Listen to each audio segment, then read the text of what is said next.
Sí, doctorita, gracias. Este primer video nos habla de los estigmas de la salud mental. Entonces lo vamos a ver y vamos a intercambiar algunas opiniones que tengan sobre la salud mental.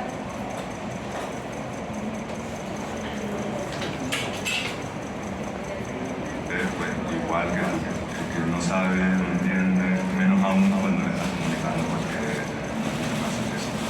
Entiende.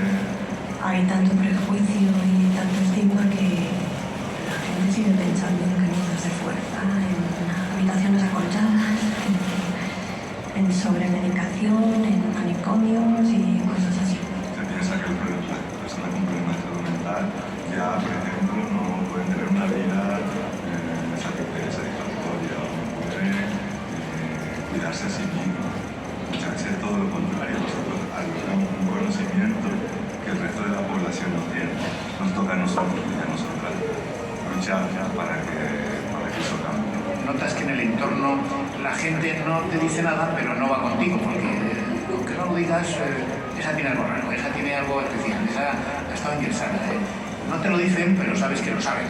Con lo cual evitan la relación más personal. Pero es que también el autoestigma nos hace daño. Está haciendo todo lo posible por esconder lo que te está pasando, por el miedo al que dirán. Invitar a las personas a que fuesen un poco más allá y no se preguntasen qué es ser esquizofrénico, sino qué es ser Enrique, por ejemplo. Me gustaría más, ¿no? Que cómo te sientes tú con tu vida, las cosas que has vivido, porque eso no me reduce a una etiqueta. Si les gusta, por ejemplo, a las personas, les gustaré por quién soy yo. Y yo no tengo un cartel en la frente que ponga que tengo esquizofrenia paranoide, que tengo lo que yo que sé, lo que sea, no lo tengo. El miedo da lugar a relaciones absurdas, increíbles, con gente muy maja, muy buena y que quiere mucho. El miedo, para mí la clave está en que no te traten como pobrecito, que eso es muy típico de las familias, etc. Es que las pobres tienen esto, eso sí, vamos, fatal los padres y fatal sobre todo la persona en cuestión. Eso hace que te retraigas, que no hables, que dejes de ir con esa persona y que no te sientas bien.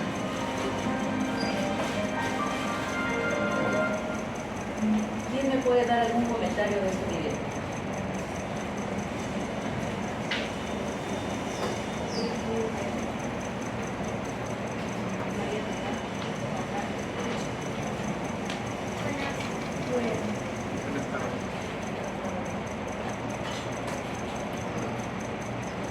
¿Nadie?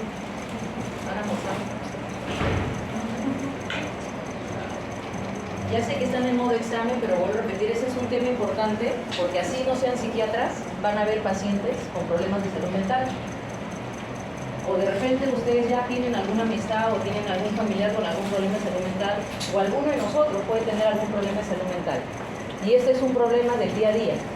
Por eso que los pacientes no acuden a los servicios de salud mental, porque tienen miedo. ¿Algún comentario que puedan decirme del video? O a dedo, voluntariamente dirigido.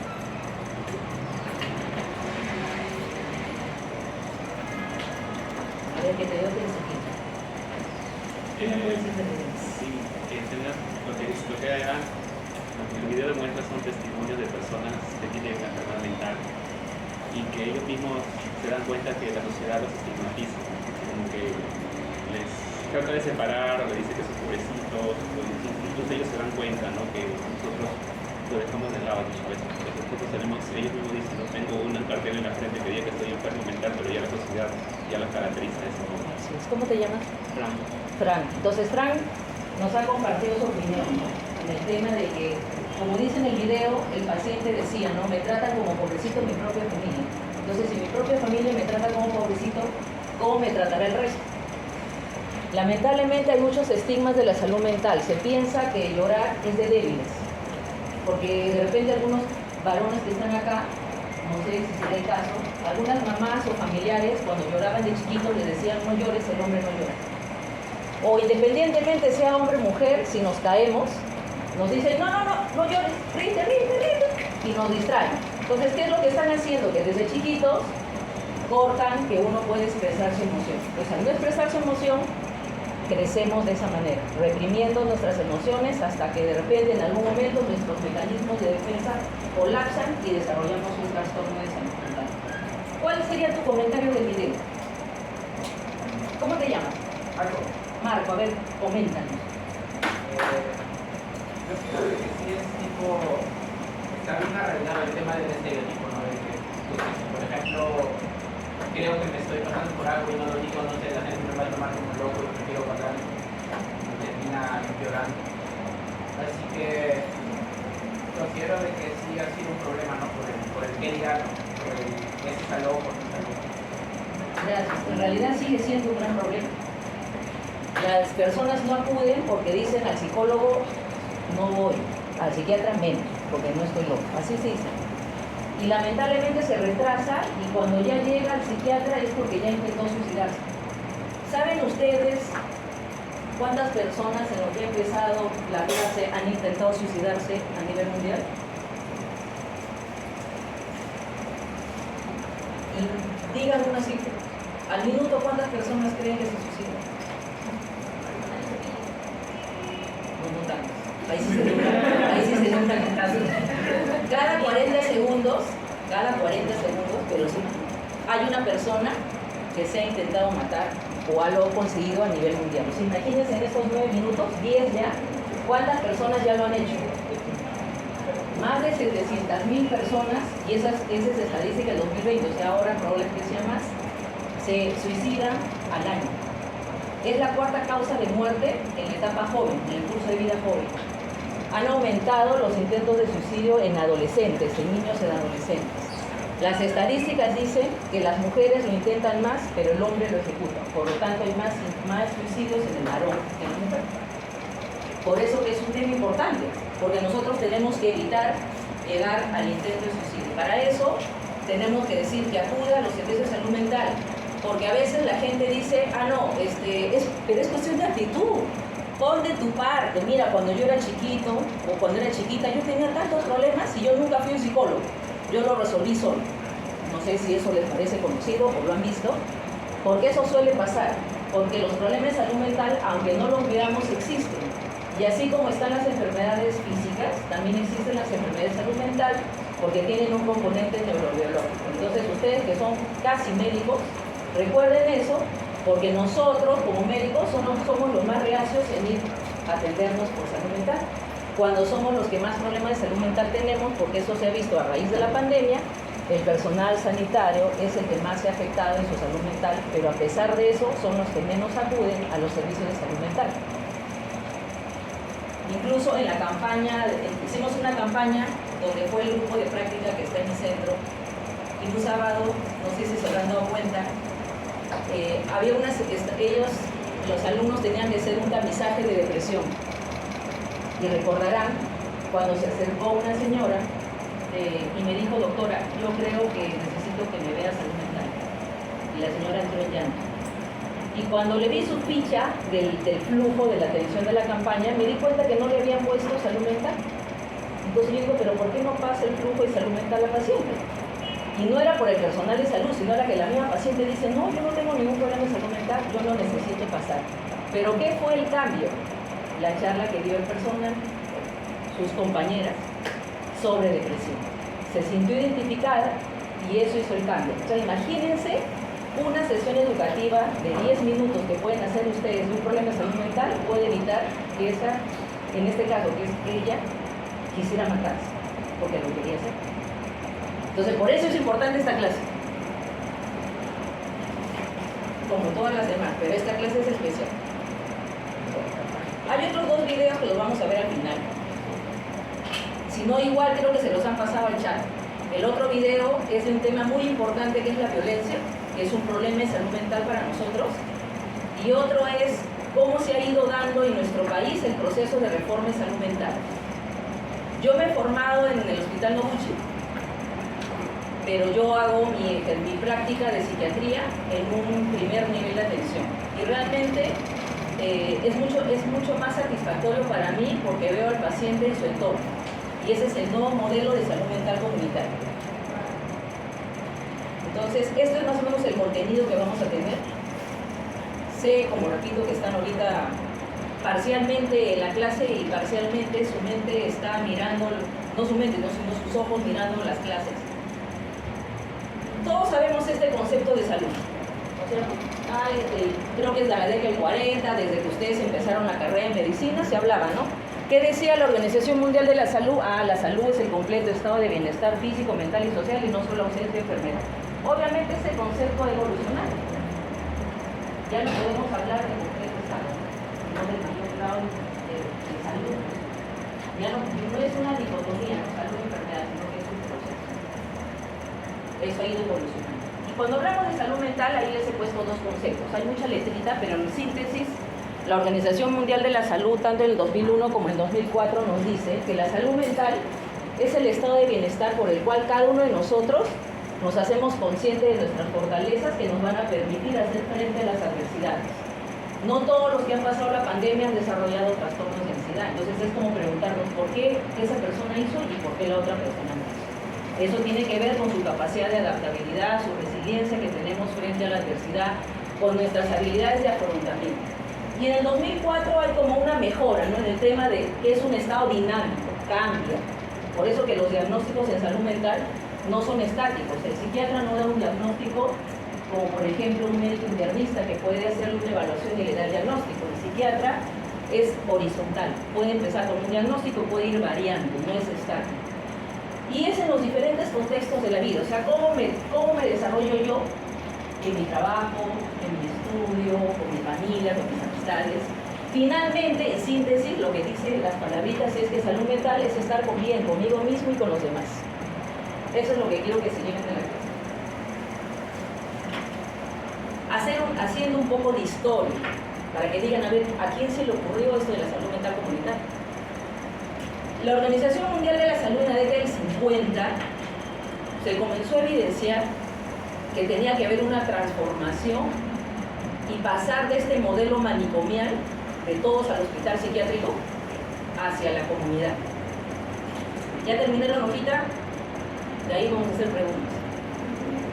Las claves para el examen. Ya están todos, ¿no? ¿No? ¿Quién falta? Entonces, la Organización Mundial de la Salud, en la década del 50, comienza a enfocarse, enfatizarse y desarrollar lineamientos para esta transformación. ¿Qué significa este nuevo enfoque? Y eso es de lo que van a dar su examen ahora, de este pase, ¿no? De este modelo biomédico flexneriano de la década de 1910 al modelo biopsicosocial centrado en la atención primaria de la salud, de la década del 70, ¿no es cierto? Porque la declaración... ¿Cómo surgió el concepto de la atención primaria de la salud? En la declaración de Alma, ¿no es cierto? En la década del 70. Entonces ahí se ve la reforma no solamente de la salud física, porque a veces pensamos que salud es solamente físico y no entendemos que la parte mental está unida, ¿no? Uno de sus cuadros de teoría es esa diferencia, ¿no? De ese antiguo paradigma donde veía la parte mental como aislada de la parte física, frente a este nuevo paradigma donde vemos que el ser humano es una unidad, es indisoluble. Por eso que ustedes en su consulta van a tener pacientes con dispepsia que tienen ansiedad. Entonces ustedes le van a dar lo último de la última generación de la medicación de los inhibidores de protones, y le van a dar que su dismutol todo, el paciente regresa al mes, y regresa al mes, y regresa al mes, y regresa al mes. Pero de repente ustedes ni se dan cuenta hasta que por ahí alguien se dio cuenta y dijo, ¿pero por qué regresa tanto este paciente? Y comienzan a preguntarle y de repente ese paciente dice, no, lo que pasa, doctora, es que mi hijo adolescente está drogando. Y mi esposa me es infiel. Ya sabemos cuál es el origen de la dispepsia, ¿no es cierto? O sea, el tema no se va a solucionar con medicación. El tema se va a solucionar con otro concepto importante que ustedes han aprendido, la atención integral. Dentro del APS tenemos la integralidad. O sea, veo al paciente no solamente porque vino por molestias gástricas, sino yo tengo que ver cuáles son aquellos determinantes que pueden estar influyendo en el diagnóstico del paciente. Eso, chicos, va a marcar la diferencia entre ustedes y los demás médicos. Hodgman, hablando ya de nombres, en la década del 70, él dijo de este triple desplazamiento. De este triple desplazamiento. ¿Qué significa? Pasamos de un modelo del hospital al territorio, es decir, de aquel paciente que decía tenía un diagnóstico y era como condenado a muerte, a recuperarse en su mismo ambiente donde vive, en su misma comunidad. Holtzman decía que el psiquiatra, como el que va a solucionar el problema, a este nuevo modelo que se entiende que no es un trabajo individual, sino es un trabajo multidisciplinario, donde trabaja el psiquiatra, pero también trabaja el psicólogo y la nutricionista, si es un trastorno de conducta alimentaria, y la trabajadora social y todos los profesionales que tengan que intervenir. Y del sujeto enfermo, o sea, la persona, del individuo con el diagnóstico, a la comunidad. ¿Por qué? Porque Freudenberg en la década del 70 también dijo, se evidenció con estudios que el tratamiento era más efectivo cuando el paciente estaba en su casa. Por eso que ahora la hospitalización es el último recurso. Por eso es que ahora hay psiquiatras como yo que estamos en los centros materno-infantiles. Porque lo que queremos es que el Estado ha querido acercar los servicios de salud mental. Porque queremos estar en el mismo entorno donde crece el paciente, donde se desarrolla el paciente y entender por qué el paciente acude a crisis, a la emergencia del hospital. Entonces muchas veces vemos porque es una familia de pobre soporte. Me acuerdo que cuando estaba haciendo guardias en Noguchi, a veces uno veía a la mamá y uno decía, ¿cómo no voy a estar psicótico? O cómo no me va a dar una crisis de pánico, porque a veces veíamos a la familia peor que lo que estaba el paciente. Entonces nos dimos cuenta que realmente la familia, incluso hay una teoría, cuando se habla de la psicoterapia familiar en la esquizofrenia, del tema de la teoría del origen, que influye mucho el tema familiar. Y entonces en la recuperación también influye. De nada sirve, por ejemplo, personas con trastornos de personalidad. Ahora hay muy frecuentemente más mujeres con diagnóstico de trastorno de personalidad límite. Y vemos que generalmente son de familias disfuncionales, padres separados, antecedentes de abusos sexuales o tocamientos. Entonces vemos que la familia influye, en este caso, negativamente, como también hay familias que influyen positivamente. Y ustedes, como repito, así no sean psiquiatras y así estudien cualquier otra especialidad, van a hacer su serum. Y como médicos generales, no es que van a ver un paciente diciendo que vaya al psiquiatra. Tienen que empezar a tratar al paciente. En Estados Unidos, en la década del 60, por el gobierno de Kennedy, más o menos se crearon como 600 centros de salud mental comunitaria. Se imagina, la década del 60. Nosotros recién estamos por el 200 y tanto de los centros de salud mental comunitario 2023. Y el psiquiatra Meyer, junto con uno de sus ex pacientes, Cliff Peer, formaron como la Liga de la Higiene Mental. Y este ex paciente Beer fue uno de los más acérrimos defensores del tratamiento en la comunidad. Y la esposa de este psiquiatra fue la primera trabajadora social que implementó las visitas domiciliarias de los pacientes con problemas de salud mental. Entonces, esta ley de 1963 se da un gran movimiento de la psiquiatría comunitaria en Estados Unidos. Luego, en Europa, en Italia, Vesaglia, otro psiquiatra, le da la ley 180 para desinstitucionalizar los problemas de salud mental. Es decir, ya no tanto los hospitales son para ciertos requisitos. Lo que quiero es el modelo comunitario. Luego, en América Latina, nosotros siempre estamos como que al último, ¿no? Primero Estados Unidos, Europa y al final nosotros, pero también hay muchas evidencias, ¿no? Brasil fue uno de los países que desarrolló mucho el tema de salud mental. Chile decía en la década del 60 en una conferencia de Viña del Mar que la comunidad es una pieza clave del tratamiento del paciente. Incluso hablaba de la formación de monitores dentro del tratamiento de los pacientes. Y esta declaración de Caracas, así como la declaración de Alma Ata, es un hito importante de la APS. Luego, ¿dónde fue la primera conferencia internacional de promoción de la salud? La Carta de Ottawa, ¿no es cierto? ¿Dónde fue? En Canadá. Y en salud mental, este es nuestro hito importante, la Declaración de Caracas. Esta Declaración de Caracas, en 1990, es un hito importante en este nuevo paradigma de la salud mental porque se fundamenta en la PES. Entonces, la Declaración de Caracas es en su síntesis, que tenemos que reestructurar la atención psiquiátrica, pero en modelos alternativos, es decir, por ejemplo, de salud tiene clínicas de día, el paciente va todos los días, pero se va a dormir a su casa, no está hospitalizado. Son nuevos modelos, ya no manicomiales, ya no hospitalarios. El hospital psiquiátrico, ¿por qué? Porque se fundamenta en que el hospital obstaculiza la reinserción más rápida del paciente.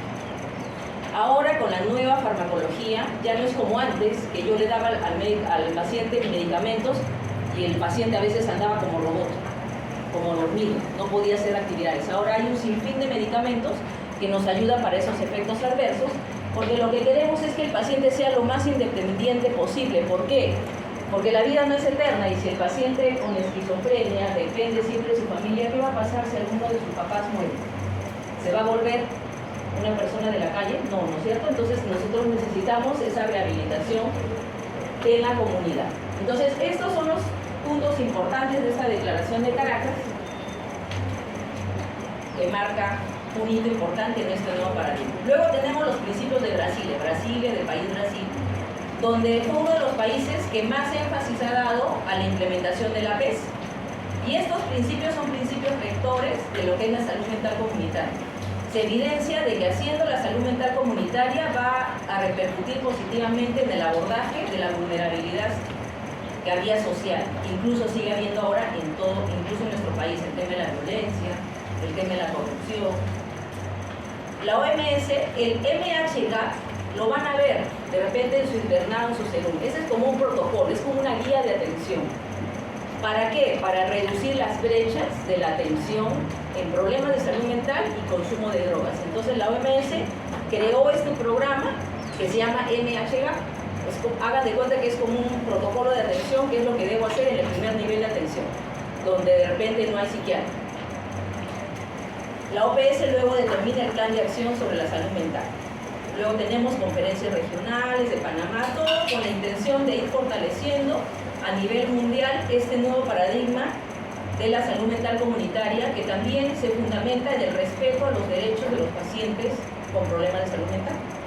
Y aquí tenemos qué es lo que pasa en nuestro país. En nuestro país tenemos algunos indicios de esta salud mental comunitaria desde la década del 60 también, pero no legalizado. Eso fue posteriormente. Entonces, en la década del 60, la Universidad San Marcos promovió el tema de un programa de seguimiento de pacientes mediante visitas domiciliares. En la década del 70, a nivel de conos norte y sur, también un programa de psiquiatría comunitaria. En la década del 80, el Hospital Valdizán estuvo al mando de este programa de salud mental comunitaria. En el Perú, en el 2004, o sea, imagínense cómo empezó en Estados Unidos en la década del 60, aquí en el Perú, en el 2004, se da la creación de la Estrategia de Salud Mental y Cultura de Paz. Eso lo han visto en su clase, creo que 3 o 4, donde habla del modelo de abordaje de promoción de la salud, donde uno de los ejes es justamente cultura de paz, salud mental y buen trato. En el 2006 se inicia el Plan Nacional de Salud Mental. Luego, esto es importante, la Ley 29882 en el 2012. Esa es como nuestra partida de nacimiento del modelo de salud mental comunitario, cuyo reglamento surge en el 2015. Y a raíz de este reglamento, no sé si ustedes han escuchado, pero existe lo que se llama centros de salud mental comunitario, así como las postas médicas o los centros de salud.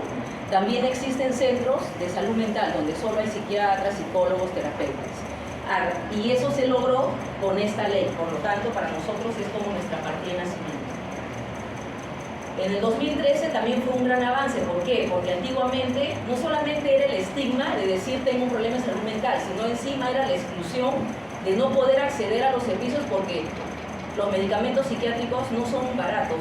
Bueno, ahora sí hay accesibilidad a algunos medicamentos genéricos, pero hace unos años no.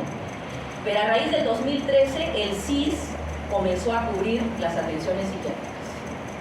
Entonces eso aumentó la cobertura, disminuyó la brecha que había porque solamente los pacientes con poder adquisitivo alto tenían acceso a un psicólogo, a un psiquiatra o a la medicación, pero con esta ley del 2013 el CIS ya lo coberturaba. Luego vemos el Plan Nacional de Fortalecimiento de los Servicios de Salud Mental Comunitario 2018-2021 y también acá tenemos otra ley importante que es ya hace recientito, que es del 2019, la Ley 30-947, que es la Ley de Salud Mental, donde se crea, en 2020 se da su reglamento y a raíz de esta ley se crea el Consejo Nacional de Salud Mental, dirigido por el Ministro de Salud y otros ministros. ¿Por qué? Porque recordarán cuando hablamos de los del APS, uno de los elementos del APS es la multisectorialidad. Es decir, que salud no es solamente un derecho de salud, sino también de otros sectores. O sea, también es importante saber si la vivienda tiene agua, si hay violencia, si hay consumo de drogas, otros determinantes. Entonces esa ley también es importante.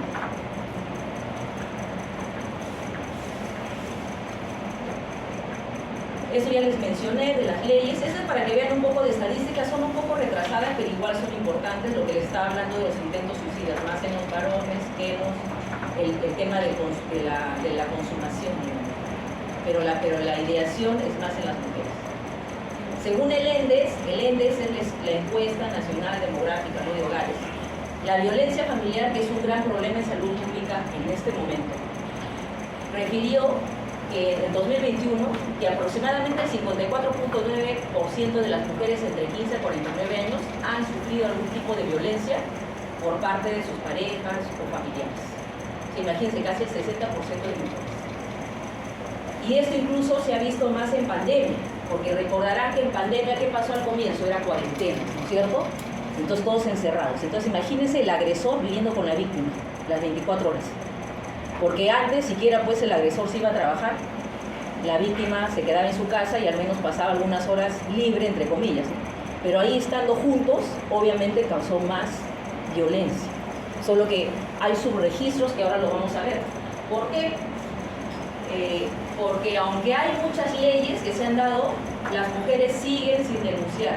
Porque cuando acuden, no siempre se encuentran con profesionales empáticos que van a entender y van a acoger la denuncia, sino que encima que yo he sido de repente vejada sexualmente, tengo que pasar de acá para allá, para allá, para allá, para allá, para que me tomen en cuenta mi denuncia y finalmente dilacen. Yo tengo 2 pacientes adolescentes que las he visto desde antes de pandemia, que denunciaron a su tío por abuso. Hasta ahora sigue caminando los papeles en el Poder Judicial. Ahorita ya las chicas están ya en proceso de recuperación. Así, imagínense, yo las he visto desde el 2019. Y así, ¿cuántas personas más? Por eso que no denuncian. El 20.7% de mayores de 12 años padecen algún problema de salud mental. Imagínense, es considerable. Los que están, de repente en su centro de salud les han hecho llegar el análisis situacional de salud. Y es alarmante porque lo que antes los problemas de salud mental estaban desde el 10 para adelante, ahora el puesto 6 de los problemas de toda la morbilidad, de las causas más frecuentes que acuden a la consulta externa de la DIRIS Lima Sur, o sea, de los distritos del sur, son los problemas de salud.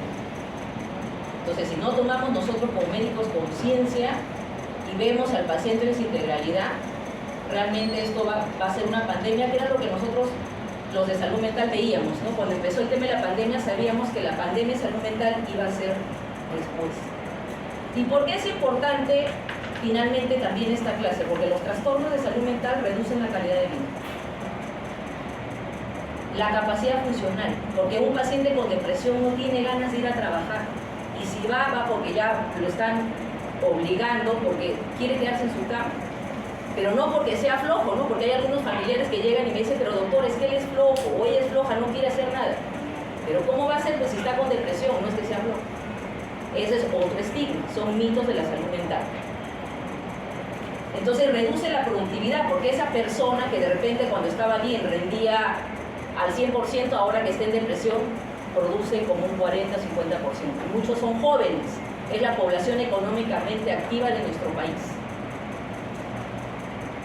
Eso es un poquito para que, bueno, eso es al 2021, que hay todavía una brecha de personas que no acceden. No tanto porque no hay servicios, porque cada vez hay más centros de salud mental comunitarios, sino es por nuestra propia cultura de no acudir a los centros de salud mental. Lo que se ha visto a raíz de la pandemia es que ha habido un incremento en un 2 a 15% de los casos de depresión. Que por ejemplo, mire, el caso de niños y adolescentes ha aumentado los casos de maltrato en un 15 a 20%. Y en general, entre niños y adolescentes, un 30% están en riesgo de desarrollar algún problema de salud mental. 2 de cada 10 personas tienen algún trastorno de salud mental, o sea, imagínense, 2 de cada 10. Y el 80% no acude a sus servicios de salud mental, o si acude, lo deja, lo descontinúa, porque dicen, uy, no, el vecino está ahí, me va a ver que voy a entrar a psicología, uy, me va a ver que voy a entrar a psiquiatra, por eso que mi consultorio está en el segundo piso, ¿no? Está alejado de los otros consultorios, no sé si es por eso. Luego, 6 de cada 10 personas tienen algún tema, un problema de salud mental, y 34% depresión moderada severa. Y este tema es importante, por eso quiero detenerme, en realidad debe ser un tema aparte, pero está dentro de lo que es salud mental porque es un problema de salud mental, como causa y como consecuencia. Ahora les voy a explicar por qué. ¿A qué se le llama violencia? La violencia familiar son todos aquellos actos, conductas de agresión que se realizan en el hogar, en la convivencia familiar, de un miembro hacia otro miembro de la familia. Y la violencia contra la mujer es cualquier conducta o acción basada en su condición de género de mujer que le va a causar algún tipo de daño psicológico, físico, económico, sexual o hasta de muerte. Los tipos de violencia. La física, bueno, es evidente, ¿no? Moretones, empujones, arañazos. Violencia psicológica. Críticas a la pareja. Por eso ustedes tengan cuidado si tienen sus esposos, esposas, enamoradas, porque ese es maltrato. Dame tu clave del celular. Violencia, ese es control. Pero las chicas dicen, ay, no, es que eres muy buena gente. Él me cuida. Pero desde que vayas, pero no hay problema que vayas con tus amigos. No, no, es que él me tiene que recoger porque hay tanta inseguridad en el país que cualquier cosa me puede pasar. Tengan cuidado porque puede ser una señal de alarma del control, y el control, demasiado control, es también un tipo de violencia. Las burlas. De repente a mi pareja le digo gordita o no sé, pero de repente a la otra persona no le gusta. También es violencia psicológica.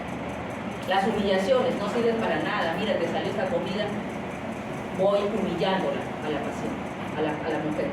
Por eso que a veces cuando uno sale en la televisión le dicen, pero tanto aguantó. Pero ¿cómo es posible? ¿Cómo llegó a morir? Porque es un círculo de la violencia. Es un círculo de la violencia. Viene la persona, le agrede.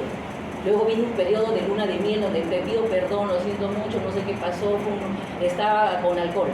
Le perdono. Luego vuelve otra vez el ciclo y así es. Hasta que por ahí de repente alguien le dice acude a los servicios de salud mental y yo despierta de que esté en un círculo de la violencia. ¿Por qué? Porque de repente esa mujer cuando era chiquita vio violencia en su casa, entonces lo normalizó, pensó que era lo normal, pensó que estaba bien que el esposo le pegue porque el papá le pegaba a su mamá. Entonces por eso que es importante no normalizar conductas. Violencia sexual, creo que es evidente, ¿no? Forzar. A veces dicen, pero es mi mujer. Sí, pero yo no puedo forzarla a hacer algo que no quiera. Violencia sexual. Violencia económica. Dame las tarjetas de crédito. Yo voy a controlar todo el dinero. Si no me haces esto, o si no tienes relaciones conmigo, yo no te doy dinero. Violencia económica. Y eso van a ver muy frecuentemente que la gente piensa que violencia solamente es golpes. No, pero si no me golpea, varios pacientes dicen, pero si no me golpea, pero le critica, le humilla, le maltrata, le restringe los alimentos para sus hijos, violencia psicológica. Entonces ahí vemos cómo es la tendencia. Esto es sacado del Centro Nacional de Epidemiología, que me copié las hojitas para poderles traer a ustedes. Por eso he puesto la fuente para que no me denuncien. Entonces ven ahí una curva de aumento, pero no es que acá nos tenemos, esto es hasta mediados de 2022, pero no hay que ponernos contentos, pero ha bajado, no, es que no ha habido su registro por la pandemia. Claro, lamentablemente a veces no son datos reales. Esto es a nivel de todas las regiones, desde el 2017 a 2022. ¿Cuáles son las regiones con más problemas de violencia? Ayacucho, Cusco, Lima. Es desde el 2021, vamos a ver, primero está Ayacucho. Casos notificados, 4.175. Cusco, 2.714. ¿Por qué es importante esto? Porque ustedes estarán aprendiendo en salud comunitaria que estos datos me permiten toma de decisiones, permiten una atención de equidad. Y cuando hablamos de equidad significa ir al más vulnerable. Quiere decir de que yo tengo que hacer mi salud mental para todo el Perú, pero tengo que enfocarme en esos lugares. Porque ahí algo está sucediendo para que haya más violencia. Casos de violencia familiar por etapa de vida. Se dan cuenta que la etapa niño es casi parejito. pero adolescente, joven, adulto, adulto mayor, más es en el sexo femenino, o sea, el maltrato hacia las mujeres es mayor que hacia los varones. Las características del agresor, ¿por qué es importante? Porque uno dice, ¿por qué le pega? Y a veces hay algunos que dicen, pero si yo lo conocía, si él era buena gente, él nunca se le evidenció que podía tener algún problema para pegarle a su pareja. Hay diferentes causas.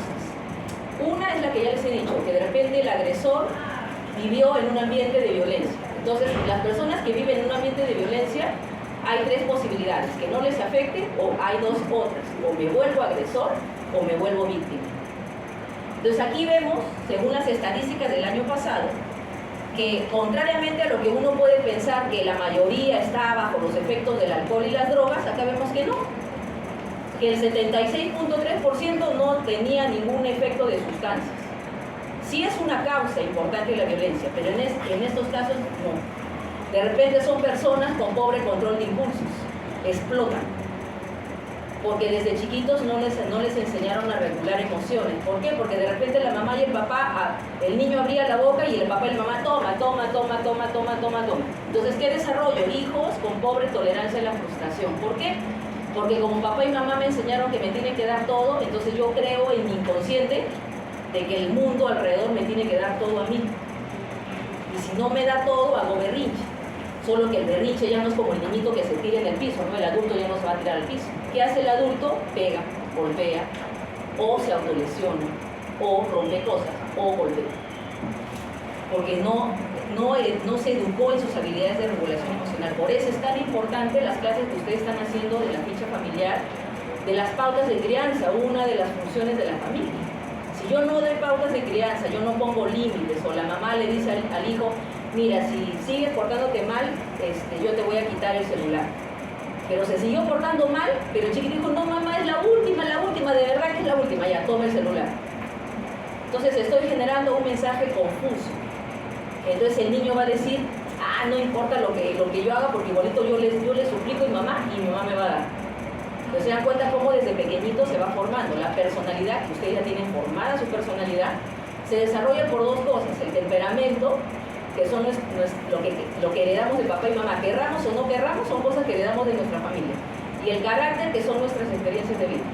Entonces, si hemos tenido una crianza donde un vínculo inadecuado, obviamente eso va a repercutir en mi personalidad, y por eso vemos adultos que a veces se comportan de manera inmadura, o adultos que explotan a la primera cosa que les sale mal, o renuncian, dicen, no, ya no.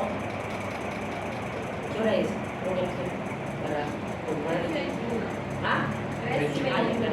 Entonces vamos a ya. Aquí vemos, eso es importante. Por ejemplo, en el niño, se dan cuenta, niño adolescente, lo que prima es el abuso sexual. Y realmente es muy triste, chicos, porque neurológicamente ya está demostrado con imágenes que las secuelas en un niño y en un adolescente de abuso sexual son cambios neurobiológicos. Por eso que es importante la terapia, por eso que es importante el tratamiento. Porque son niños, son adolescentes que a veces utilizan ciertos mecanismos de defensa. El ser humano es muy inteligente, entonces a veces nos da memoria selectiva. Entonces el niño a veces piensa que se olvidó, y cuando es adulto, que me ha pasado con pacientes, de pronto hubo algo que desencadena su recuerdo de cuando era niña y se da cuenta, si mi hermano me violó. Y ahí nos comenzamos a entender por qué es que la paciente se comportaba de tal o cual manera. En cambio, en el joven adulto, lo que más prima es la violencia psicológica física. Es importante, pregunta de su examen siguiente. Los que han estado despiertos van a saber, los que están todos dormidos. Esta es la línea de seguimiento de las defunciones, los feminicidios. Esta es un poco la normatividad, que lo voy a pasar rápido. Acá hay varias leyes que se han dado sobre violencia familiar. Lo triste es que es un montón, yo he puesto solamente algunas, pero se dan cuenta que son leyes, pero en la realidad, todos los días creo que cuando ustedes ven la televisión o leen las noticias, maltrato feminista. Creo que ayer nomás en las noticias, no sé si ustedes vieron, a la hermana que estaba grabando al esposo, que le estaba pegando a una señora echada en la cara porque se había ido a una fiesta sin el permiso del esposo. y le pegaba delante de sus dos niños, y el niño pequeñito, creo que tendría pues 1 año y tanto, 2 años, le lloraba y le decía mamá, mamá, mamá. Imagínense eso grabado en la mente de ese niño. Estas son todas las leyes que hay. El tema es que falta operativizarlo. Algo que es importante, chicos, que ustedes se lleven. Nosotros tenemos responsabilidad. Así la mujer no quiera denunciar, si ustedes identifican un caso de violencia, ustedes tienen que reportarlo, porque si no lo reportan, a ustedes lo van a denunciar por encubrimiento de violencia. Y eso es importante cuando ustedes estén en su CERU, porque va a llegar con unos moretones y te dicen, no, es que me golpeé con la puerta se me cruzó. O niños que están constantemente con arañazos, enferma, tienen que reportar a las autoridades, ¿sí? Tenemos la línea 100, si quieren no dan su nombre, la línea 100, reportar a su asistenta social si tienen asistenta social en su centro de salud, o llamar al centro de emergencia mujer y decir tal persona en tal dirección, hay evidencia que yo le he notado que tiene violencia física, psicológica. Y salvan ustedes su responsabilidad médico-legal, porque van a tener responsabilidad médico-legal si no se informan. Este es del 2021. ¿Cómo están los recursos de salud mental? Han aumentado el número de psiquiatras, pero aún es insuficiente. Para el 2021 habían casi 3 para 100.000 habitantes. ¿Qué es la salud mental comunitaria? Es todo el conjunto de actividades que de manera integrada y planificada van a permitir la promoción de la salud y la prevención de la enfermedad en una comunidad. ¿Por qué? Porque lo que queremos es una corresponsabilidad, no solamente es a nivel individual o a nivel familiar, sino también comunitario. Porque propiciamos la participación activa, que es uno de los principios de la APS, ¿no es cierto? ¿Por qué? Porque queremos promover cambios en la comunidad. A veces es cultural. Yo tengo pacientes que sufren violencia, yo digo, pero ¿por qué no te vas a vivir con tus papás? ¿Por qué no te separas? Doctora, yo he querido hacerlo, pero mi mamá ha dicho que el matrimonio es para toda la vida. Y literal va a ser para toda la vida, porque va a ser hasta la muerte, ¿no? Porque en cualquier momento puede pasar a la casuística de un caso más de feminicidio. Entonces hay el tema de la concepción de qué va a decir la gente. La comunidad como sujeto de intervención, o sea, ya no queremos ahora personas pasivas que acepten lo que el médico dice, sino es una relación horizontal médico-paciente.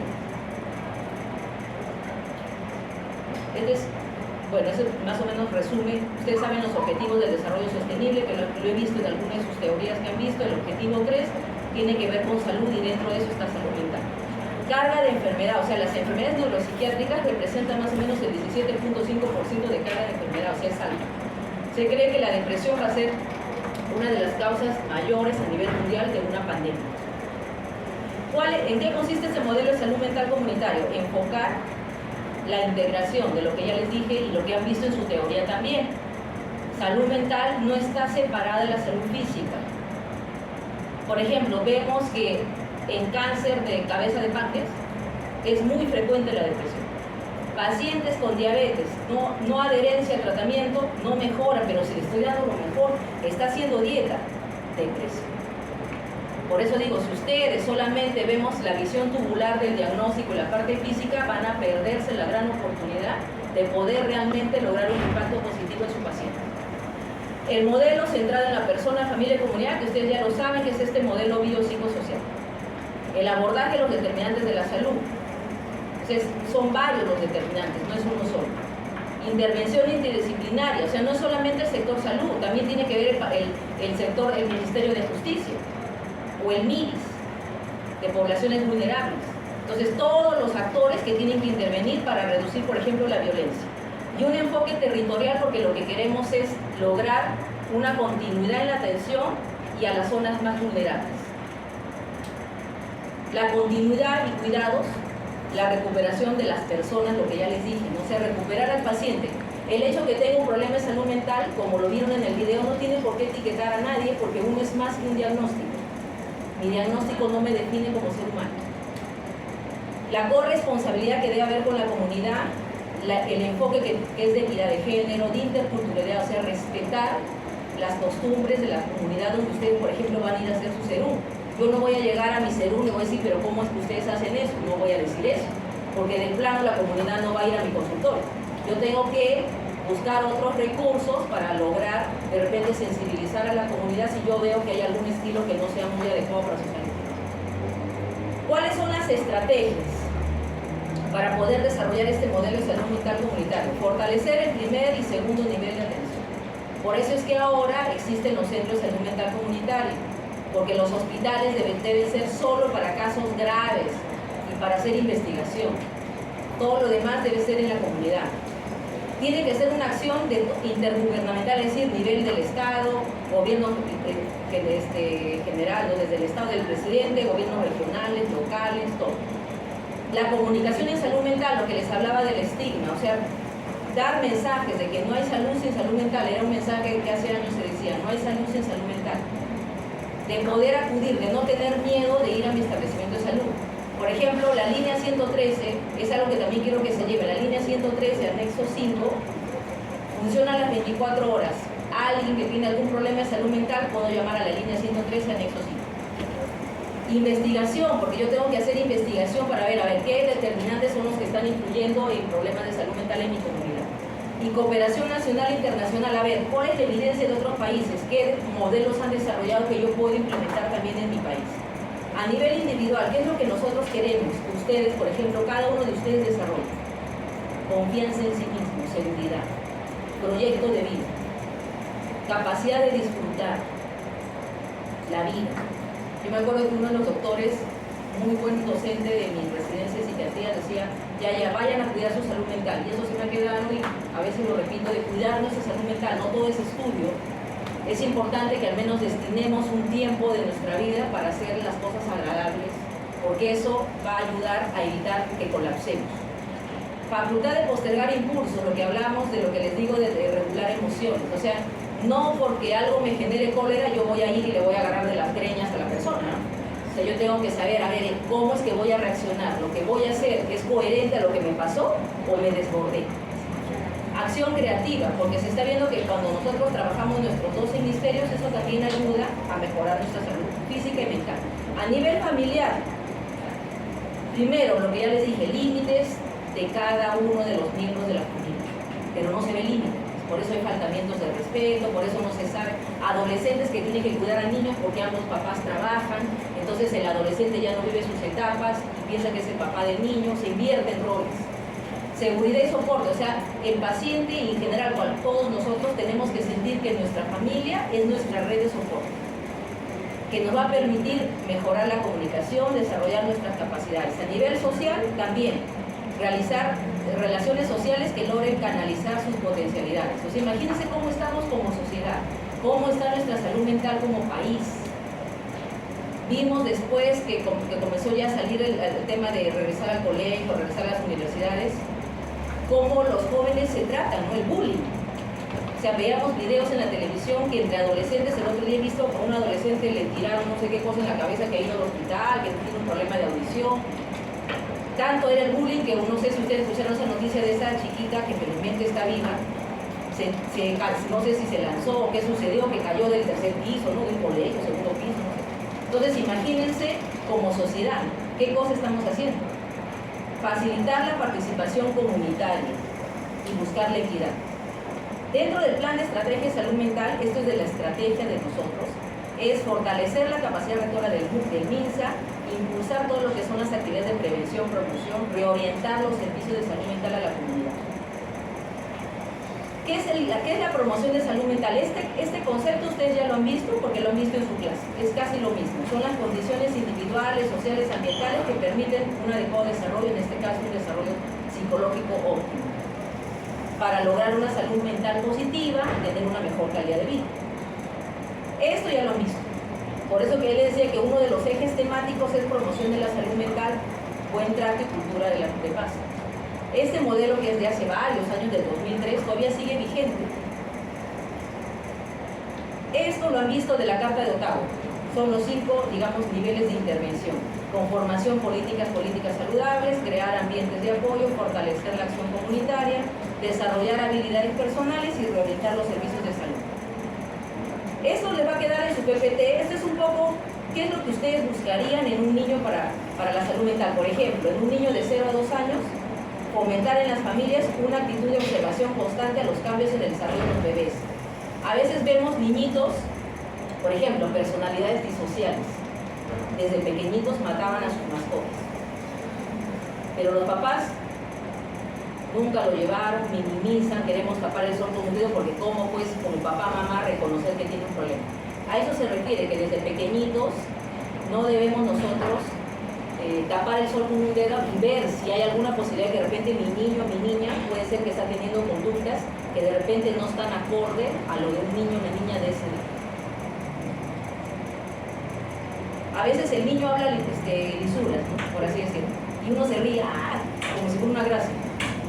¿Cuál es el mensaje al niño? Es una gracia, ¿no? Entonces hay que hacerla más seguida. Igual, y ese es un ejemplo de los tantos que a veces hacen los padres. Y sin querer, eso hace que se refuerce. En el niño de 3 a 5 años, incentivar el tema de las actividades que fortalezcan la autoestima, la resiliencia, porque se está viendo muchos casos de bullying en los colegios. Sobre todo por el tema de la parte física. Tengo muchos pacientes con trastornos de conducta alimentaria porque desde niños les hacían bullying, porque no les formaban su autoestima, independientemente de que me digan yo no valgo por mi peso, sino valgo por lo que soy. Pero es triste cómo el paciente comienza a tener esa imagen distorsionada de su cuerpo, que por más que está delgado, ellos se ven gordos, y por eso es que llegan a la anorexia y por eso pueden hasta morir. Y así tenemos diferentes actividades. Por ejemplo, en el adolescente, la autoestima, la asertividad, habilidades sociales, porque el adolescente está en el limbo. No es un niño, pero tampoco es un adulto, pero quiere comportarse como un adulto. Entonces, por eso es de que muchos dicen, es que es la edad de la rebeldía. No es de la rebeldía, sino que yo quiero independizarme y estoy en esa transición. Por eso que ahí es importante educar a los padres. ¿Cómo consensuar con el adolescente? El tema de, ahí también es importante esto de acá, la última, ¿no? Prevención en el tema del uso del alcohol y las drogas. Cada vez es más precoz la edad de consumo de drogas. Cada vez se ve más embarazos adolescentes. Entonces, ustedes saben que la etapa adolescente se subdivide en dos, de 10 a 14, de 15 hasta antes de los 18. Entonces aquí tenemos, ¿no? Por ejemplo, igual que actividades, en el caso de 10 a 14, promover actividades del uso sano del tiempo libre, o sea, actividades físicas. Porque la actividad física es el mejor antidepresivo. Y así tenemos, y eso lo van a tener en su clase que les voy a pasar, cuáles son los mensajes y las actividades que ustedes cuando estén en su SEDUM van a propiciar si es que viene un paciente de esas edades. En el adulto mayor también es importante, ¿por qué? Porque cuando ustedes ven la pirámide poblacional ya no es pirámide. La pirámide era porque era la base ancha, porque era un montón de la etapa niño, y era una puntita chiquitita del adulto mayor. Pero ahora hay una transición demográfica porque los niños se han, digamos, sigue siendo importante, pero se han reducido un poco. Ha aumentado la población joven adulta y la población adulta mayor ha aumentado porque hay más expectativa de vida. ¿Y qué es lo que sucede con el adulto mayor? Que piensa que es inútil, porque su familia lo relega, porque a veces tiene hipoacusia. Entonces nosotros como que perdemos la paciencia. Entonces ya no queremos hablar con el adulto mayor. Entonces el adulto mayor está solito en su esquinita, en su casita, sin hablar con nadie, porque nadie le quiere repetir lo mismo. Entonces esa es una forma también de violencia. Entonces ahí tenemos que propiciar redes de apoyo, prevención de lo que es la violencia intrafamiliar, prevención de depresión y demencia. La demencia no solamente es por Alzheimer, chicos, la demencia también hay multiinfarto. Por ejemplo, un paciente con hipertensión puede tener infartos y puede ser una demencia vascular. Entonces es importante, toda persona mayor de 60 años, hacerle su test Mini-Mental. Y así tenemos varias actividades. A nivel de la familia también, ¿no? Promover buen trato, cultura de paz en la familia, que podamos comunicarnos, que podamos resolver los problemas como familia. Y esa es la normatividad que les dije. La ley 29889 es importante porque en el artículo 11 determina que toda persona tiene derecho a gozar del mayor nivel posible de salud mental. Su reglamento del 2015, y ahí está lo que les dije. La norma técnica de los centros de salud mental comunitario, que son establecimientos 1 o 3 especializados, y los hogares protegidos, que son casas acondicionadas para las personas que no tienen soporte familiar, que es un paciente de repente con esquizofrenia de larga data, que está estable, que toma su medicación, es funcional, pero no tiene dónde ir, entonces tampoco puede estar bien en el hospital, va a un hogar protegido, financiado por el Estado. ¿Ha mejorado el presupuesto? Sí, pero todavía sigue siendo insuficiente. La meta era 250 centros de salud mental comunitarios, hasta ahora estamos logrando porque tenemos 248. Lo que no logré conseguir actualizado es de los hogares protegidos, hasta el 2021 son 57, pero la meta es tener 164. Y que lo que se genere es la hospitalización que sea en los hospitales generales. Si ustedes han rotado por hospitales en la emergencia, ¿han visto que se cumple la norma del porcentaje que debe haber para camas para salud mental? No hay. Eso se está implementando. O sea, dentro de es que no se da abasto, ¿no? Bien difícil separar camas para salud mental cuando para la salud física está abarrotada y está en la sala de espera. Pero la norma dice que tiene que haber un número determinado dentro de lo que es los hospitales generales. Hay algunos hospitales que ya se están acondicionando y están cumpliendo la norma, porque lo que queremos es hospitalización de corta estancia en el hospital general, vuelve a mi comunidad. No voy al hospital psiquiátrico a no ser porque sea estrictamente necesario. Finalmente, esto es la ley 30947, que su reglamento ha sido 2020, hace 2 años y medio. ¿Cuáles son los principios de esta ley? Los mismos de muchas leyes que ustedes deben de haber visto, ¿no? La cobertura, la equidad, interculturalidad.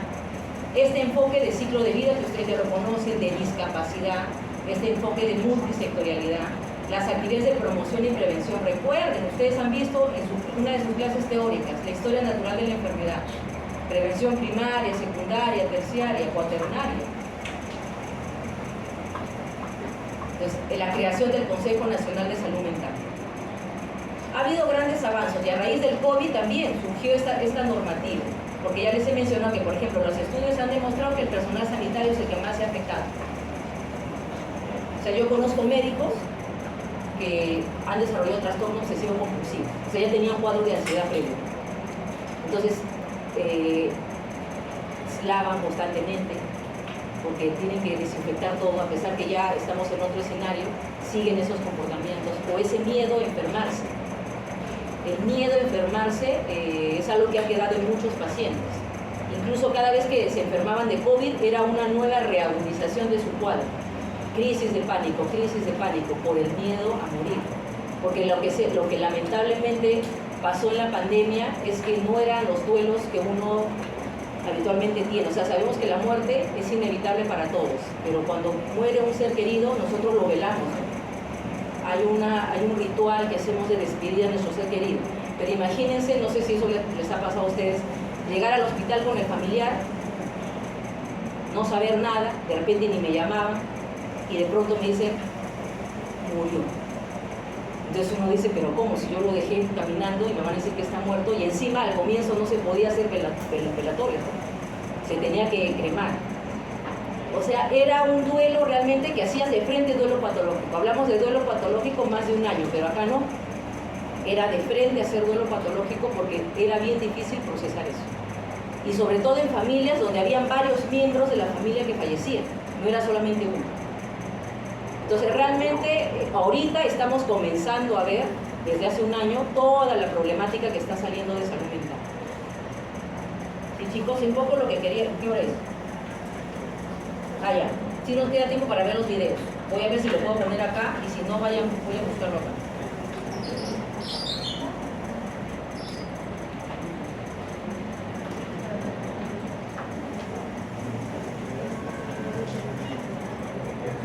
Cualquiera puede ser víctima de violencia intrafamiliar. Tu madre, tu hermano, tu vecina, incluso tú. Abre los ojos.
¿Qué les ha parecido?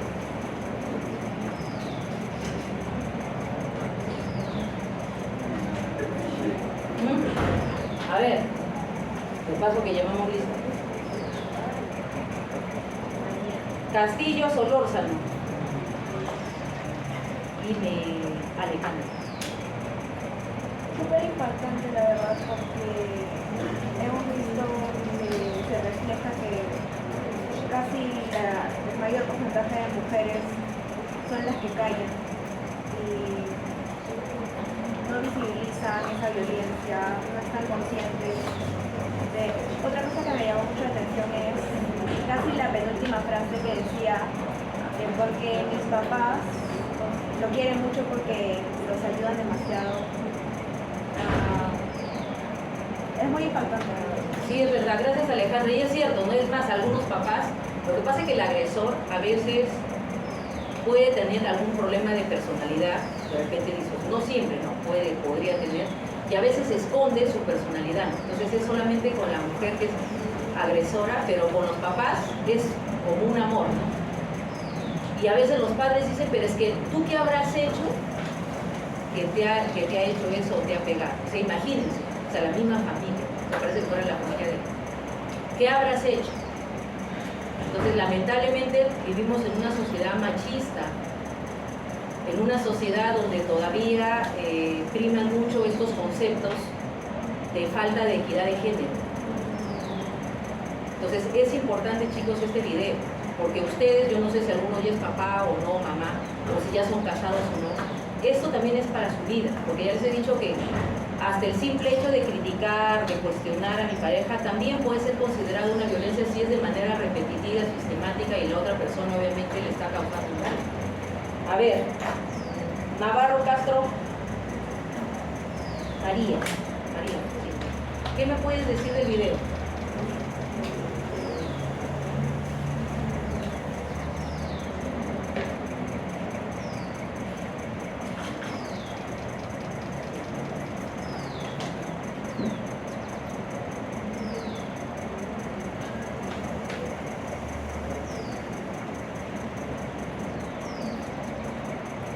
¿Alguien que le ayude? A ver, ¿quién ayuda? Habrá un parón, ya estoy llamando, de queda de género. Sáenz Vázquez. Justo sale. A ver, ayuda a la María. No, sí, bueno, el video fue un poco impactante, ¿no? Porque al parecer aún hay gente que mantiene ciertos prejuicios sociales y prefiere quedarse callado, ¿no? Lo cual genera también aguantarte, ¿no? Todos tus problemas o incluso no necesitar ayuda, ¿no? Psicológica, ¿no? Entonces muy importante, ¿no? Sí, muy bien, Luis, es algo importante lo que nos está diciendo Luis, porque es la vergüenza, ¿no? ¿Qué es lo que sucede? Me ha pasado con algunos casos, ¿no? Que cuentan, develan, por ejemplo, la violencia.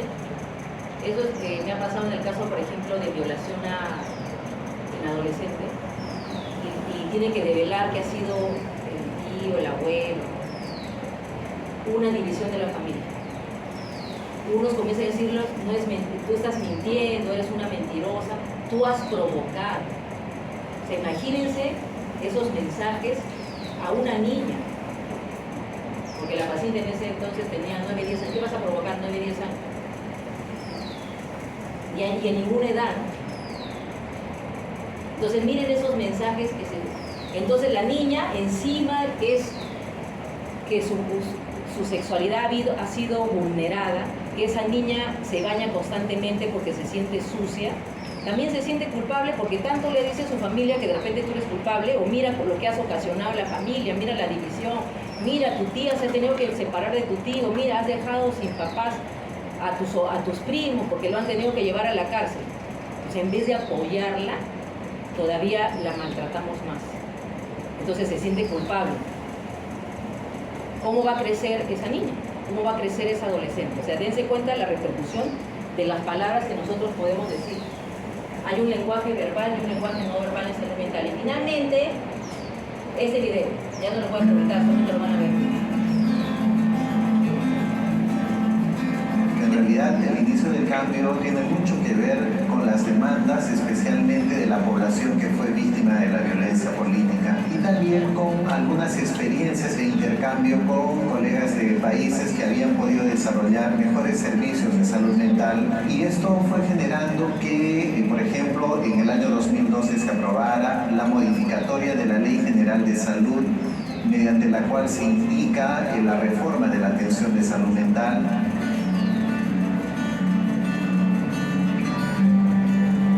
Antes del inicio de la reforma en salud mental, la atención de las personas con problemas de salud mental estaba centralizada en los hospitales psiquiátricos.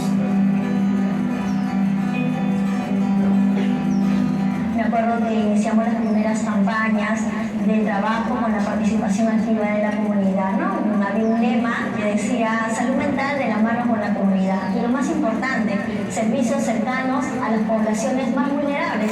Después del inicio de la reforma, ya esto ha comenzado a cambiar a partir de la ley 29889, una ley que crea nuevos dispositivos de atención para este tipo de pacientes, centrados en la comunidad.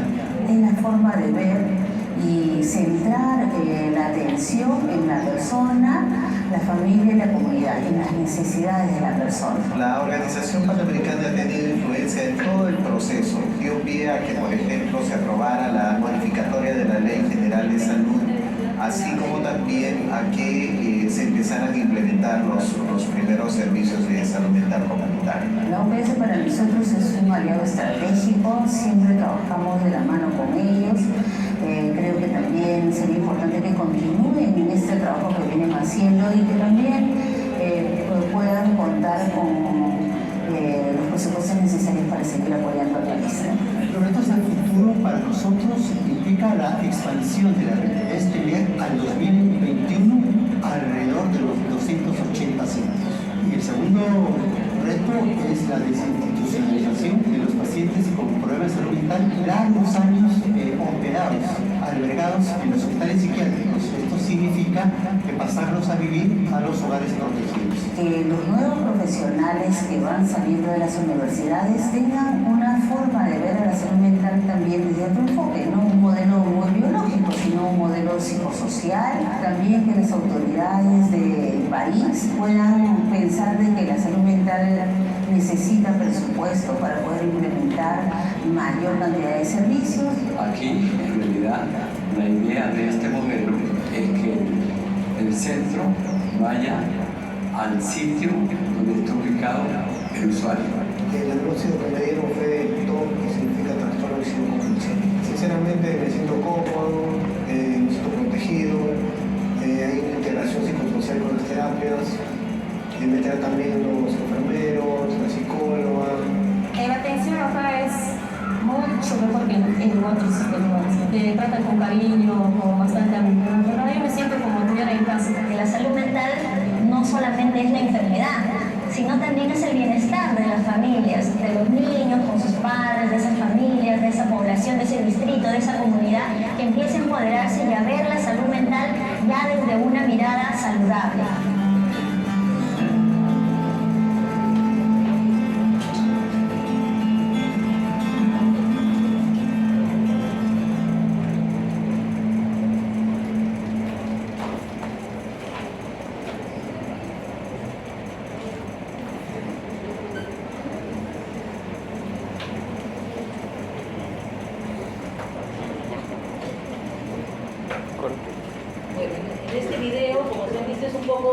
Hacer la historia de cómo se ha ido implementando el modelo de la salud mental comunitaria. Finalmente, chicos, repetirles, ¿no? La salud mental es indisoluble de la salud física.